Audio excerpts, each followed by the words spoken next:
1000 रुपया करके पब्लिक क्यों दे भाई? आप हमको घर चलाने का पैसा दीजिएगा।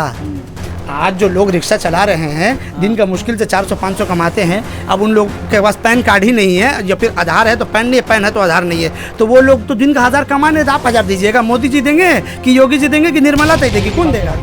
आपको बात करना है तालीम पर, आपको बात करना है अस्पताल पर, आपको बात करना है रोजगार पर। आपसे जब सवाल किया जाता है तो आप पूछते हैं कांग्रेस का किया 70 साल। अरे भाई, आपके घर में आज गरीबी क्यों है? हम अपने परदादा को कब्र से उठा के पूछेंगे या शमशान से उठा के पूछेंगे? तो मैं एक सिंपल सा सवाल करता हूँ, जो लोग राज मिस्त्री का काम करते हैं, जो लोग रंग का काम करते हैं, जो लोग रिक्शा चलाते हैं, जो मजदूर हैं, जिस तरह के जो लोग मजदूर तबका के लोग हैं, जो मतलब नीचे तबका का जो काम करते हैं, वो रोजाना का 1000 रुपया भी ठीक से नहीं कमा पाते। उनके घर में 5-7 अफराद है, वो 7000 उनको क्या मोदी जी देंगे ना निर्मला तय देंगे? कि पैन और आधार के लिंक का मकसद और point of view from government ये समझाना बहुत जरूरी है कि what is the point of view from government, कि इसे क्यों लिंक करना है। 31 मार्च तक अल्टीमेटम दिया गया है आधार और पैन कार्ड लिंक करने का, और 1000 रुपये अभी चार्जेस लिए जा रहे हैं, और साइबर कैफ़े जो चार्जेस कर रही है 1100-1200 रुपये एक आम जनता को लग रहे हैं। 31 मार्च के बाद ये चार्जेस और भी बढ़ा दिए जाएंगे। अगर कोई 31 मार्च तक नहीं करता है तो कई तरह की अफवाह ये भी आ रही है कि उनका आधार कार्ड और पैन कार्ड जो है ब्लॉक हो जाएगा और वो बैंक से कोई ट्रांजैक्शन भी नहीं कर पाएंगे। 130 करोड़ जनता क्या इस 1 महीना या 2 महीने के वक्फे में अपना आधार कार्ड और पैन कार्ड लिंक करवा पाएंगे?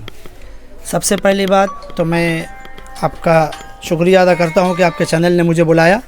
दूसरी बात ये कि मैं सरकार को ये अल्टीमेटम देता हूं कि 31 मार्च तक जो है तुम ये कानून वापस ले लो कि आधार और पैन लिंक करना है। अच्छा। और लोगों को सबसे पहले ये बात की जानकारी होनी चाहिए कि पैन कार्ड का असल मकसद क्या होता है। Pan card permanent account number किस लिए बनाया जाता था? जब पैन कार्ड वजूद में आई थी और पैन कार्ड का मेन काम सामने आया था कि पैन कार्ड किसे कहते हैं और किस मकसद से लगता है। जो लोग बैंकों में काम करते हैं या फिर जो लोग बड़े ट्रांजेक्शन करते हैं, जिनके बिजनेस है, उनको पता होगा कि जिनका पैन कार्ड नहीं होता है, जिनके ट्रांजेक्शन कम होते हैं, उनको फॉर्म 60 दे करके काम चला लिया जाता है। इससे समझ में यह आता है कि जिनकी आमदनी कम है उन्हें पैन कार्ड की ज़रूरत नहीं है। सबसे पहली बात। दूसरी बात कि पैन और आधार के लिंक का मकसद और point of view from government ये समझाना बहुत जरूरी है कि what is the point of view from government, कि इसे क्यों लिंक करना है। रीजन क्या है? आप ये कंफ्यूजन को क्लियर कीजिए। सबसे बड़ा कंफ्यूजन ये कि सरकार खुद कंफ्यूज है। जो खुद कंफ्यूज होगा वो दूसरे को कहाँ से सही राह दिखाएगा? हम अंधेरे में चल जाए, दूसरे को बोलेंगे बाबू सामने लड़ जाओ, अगर हम तो खुद अंधेरे में है, हमको टॉर्च जलाना होगा। तो टॉर्च से मुराद आपको पहले ये समझाने की जरूरत है कि आप ये लिंक क्यों करवा रहे हैं। दूसरी बात, पैन कार्ड अल्टीमेटम सरकार दे चुकी है। तो मैं एक सिंपल सा सवाल करता हूं, जो लोग राज मिस्त्री का काम करते हैं, जो लोग रंग का काम करते हैं, जो लोग रिक्शा चलाते हैं, जो मजदूर हैं, जिस तरह के जो लोग मजदूर तबका के लोग हैं, जो मतलब नीचे तबका का जो काम करते हैं, वो रोजाना का 1000 रुपया भी ठीक से नहीं कमा पाते। उनके घर में 5-7 अफराद है, वो 7000 उनको क्या मोदी जी देंगे और ना निर्मला तय देगी? गैस ऑलरेडी 1100 रुपये। भाई गैस सिलेंडर तो छोड़ दीजिए, आज के बाजार में गैस का तो जो आलम है, जो मिडिल क्लास फैमिली जो इसको जूझ रही है लेकर के, वो तो छोड़ दीजिए। उससे जो नीचे तबका के लोग हैं, जिसे हम लोग BPL बिलो पॉवर्टी लाइन कहते हैं, वो लोग केरासिन ब्लैक में खरीद के खाना बना रहे हैं। ये समझने वाली बात है। और सरकार यहाँ गैस को 1100 में ले गई है। 400 जब था तो स्मृति ईरानी जी रास्ते पर उतर गई थी। उनको बोलिए कि सास बहू का सीरियल उनके लिए ठीक था, ये सरकार उनके लिए ठीक नहीं है। अच्छा। मैं एकता कपूर से निवेदन करूंगा कि फिर से अपना सीरीज चालू करे और स्मृति ईरानी को एक रोल दे, क्योंकि वो एक्टिंग कर, जो उनके लाइफ जो है एक्टिंग मतलब पे ही, एक्टिंग में अच्छी है, एक्टिंग में ही अच्छा लगता है। आप एक्टिंग कीजिए, आप सरकार में भी लगता है कि आप एक्टिंग कर रही हैं, क्योंकि 400 रुपया में आप जब नाटक कर रही थी कि बहुत ज्यादा कीमत है, और 1100 में आप चुप्पी साध ली है। निर्मला ताई पार्लियामेंट में खड़े होकर कहती है कि प्याज इतना रुपया हो गया, देखा हुआ मेरी फैमिली प्याज नहीं खाती है। तो ऐसे लोगों को तो मेरे ख्याल से चुल्लू पर पानी को भी बोलना मुनासिब नहीं होगा। जहां मन करे उधर डूब के मर जाओ, अपने घर का टंकी में डूब के मर जाओ। ऐसा बात बोलने से पहले तो सबसे बड़ी बात है, मैं सरकार से सिंपल बात करूंगा कि आम जनता को परेशान करना बंद करे। और हुकूमत हिंद को मैं ये चैलेंज करता हूं कि अगर आपके अंदर वाकई सलाहियत है तो आप हिंदुस्तान के आवाम के लिए कुछ अच्छा कीजिए।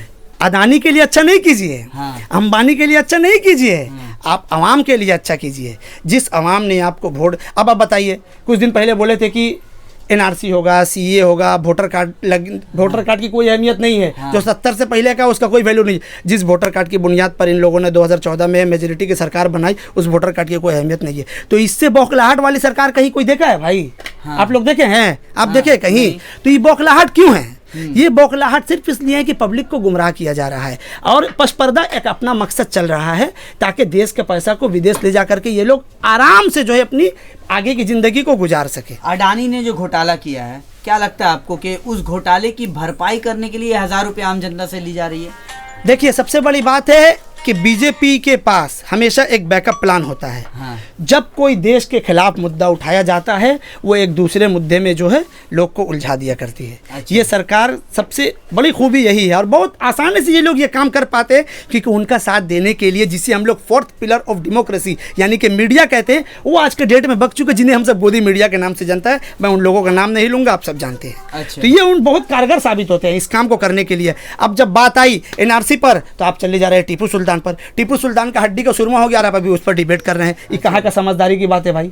आपको बात करना है तालीम पर, आपको बात करना है अस्पताल पर, आपको बात करना है रोजगार पर। आपसे जब सवाल किया जाता है तो आप पूछते हैं कांग्रेस का किया 70 साल। अरे भाई, आपके घर में आज गरीबी क्यों है? हम अपने परदादा को कब्र से उठा के पूछेंगे या शमशान से उठा के पूछेंगे कि आपसे 70 साल पहले आप काहे नहीं कुछ हम लोग को दे के गए खाने पीने के लिए?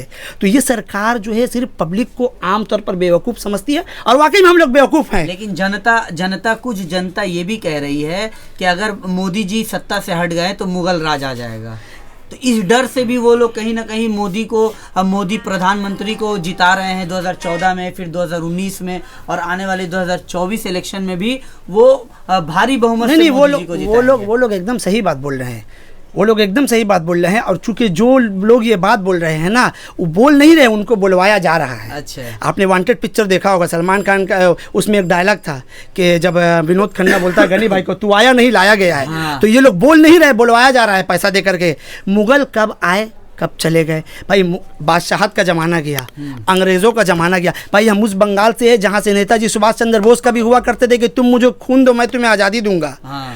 तो उस सरजमीन से हम लोग ताल्लुक़ रखते हैं। मैं पूरे हिंदुस्तान की बात कर रहा हूँ। तो आज जो अंग्रेज़ों ने हिंदुस्तान को छोड़ करके गए, किस बुनियाद पर गए? क्योंकि जनता जाग चुकी थी और जहाँ की जनता जाग जाएगी फिर उसे संभालना किसी के लिए संभव नहीं है। तो अंग्रेज़ तो छोटी मोटी बात थी, वो लोग ऐसे ही छोड़ के चले गए। एक लास्ट सवाल, पैन और आधार को लिंक करवाना चाहिए या फिर इसके खिलाफ लोगों को? सबसे पहले मैं एक बात कहना चाहता हूं आपके सवाल को कट करते हुए, जो आपने सवाल किया उसी पर मैं जवाब दे रहा हूं। पैन और आधार के लिंक के लिए सबसे पहले सरकार को एक नया सर्कुलर बनाना चाहिए कि ये किसके लिए ज़रूरी है। हाँ। कितने तक लोग कमाई अपनी ज़िंदगी में आमदनी कर रहे हैं उसका एक स्लैब बनाएं। इनकम स्लैब होना चाहिए। इनकम स्लैब के बाद ये स्लैब होना चाहिए कि कितने लोग रिटर्न कैटेगरी में आ रहे हैं जो इनकम टैक्स रिटर्न सबमिट करते हैं। उसके बाद ये स्लैब आना चाहिए कि कितने लोग ज़्यादा कमाने वाले हैं या फिर हायर टैक्स पेयर हैं। तो आप स्लैब बना नहीं रहे हैं, आप लोगों को परेशान कर रहे हैं। 1000 रुपया करके पब्लिक क्यों दे भाई? आप हमको घर चलाने का पैसा दीजिएगा। आज जो लोग रिक्शा चला रहे हैं दिन का मुश्किल से 400-500 कमाते हैं, अब उन लोग के पास पैन कार्ड ही नहीं है या फिर आधार है तो पैन नहीं है, पैन है तो आधार नहीं है, तो वो लोग तो दिन का 1000 कमाने तो आप 1000 दीजिएगा। मोदी जी देंगे कि योगी जी देंगे कि निर्मला तय देगी? कौन देगा?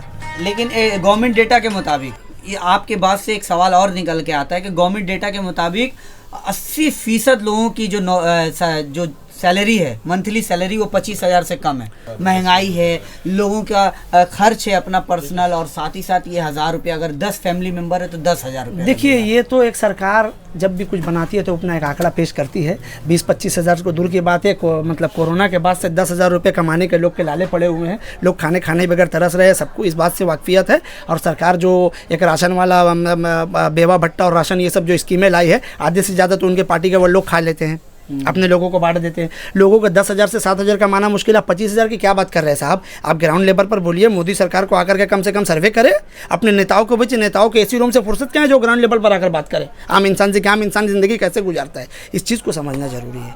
और सबसे आखिर बात यही कहूँगा कि अभी मैं सरकार से एक सवाल करता हूँ कि आपने पैन और आधार के लिंक को कैटेगराइज क्यों नहीं किया है? किस तबका के लोगों को ये ज़रूरत है? पहले आप इसका कैटेगराइज कीजिए, बाद में आप 1000 रुपया का मुतालबा कीजिएगा।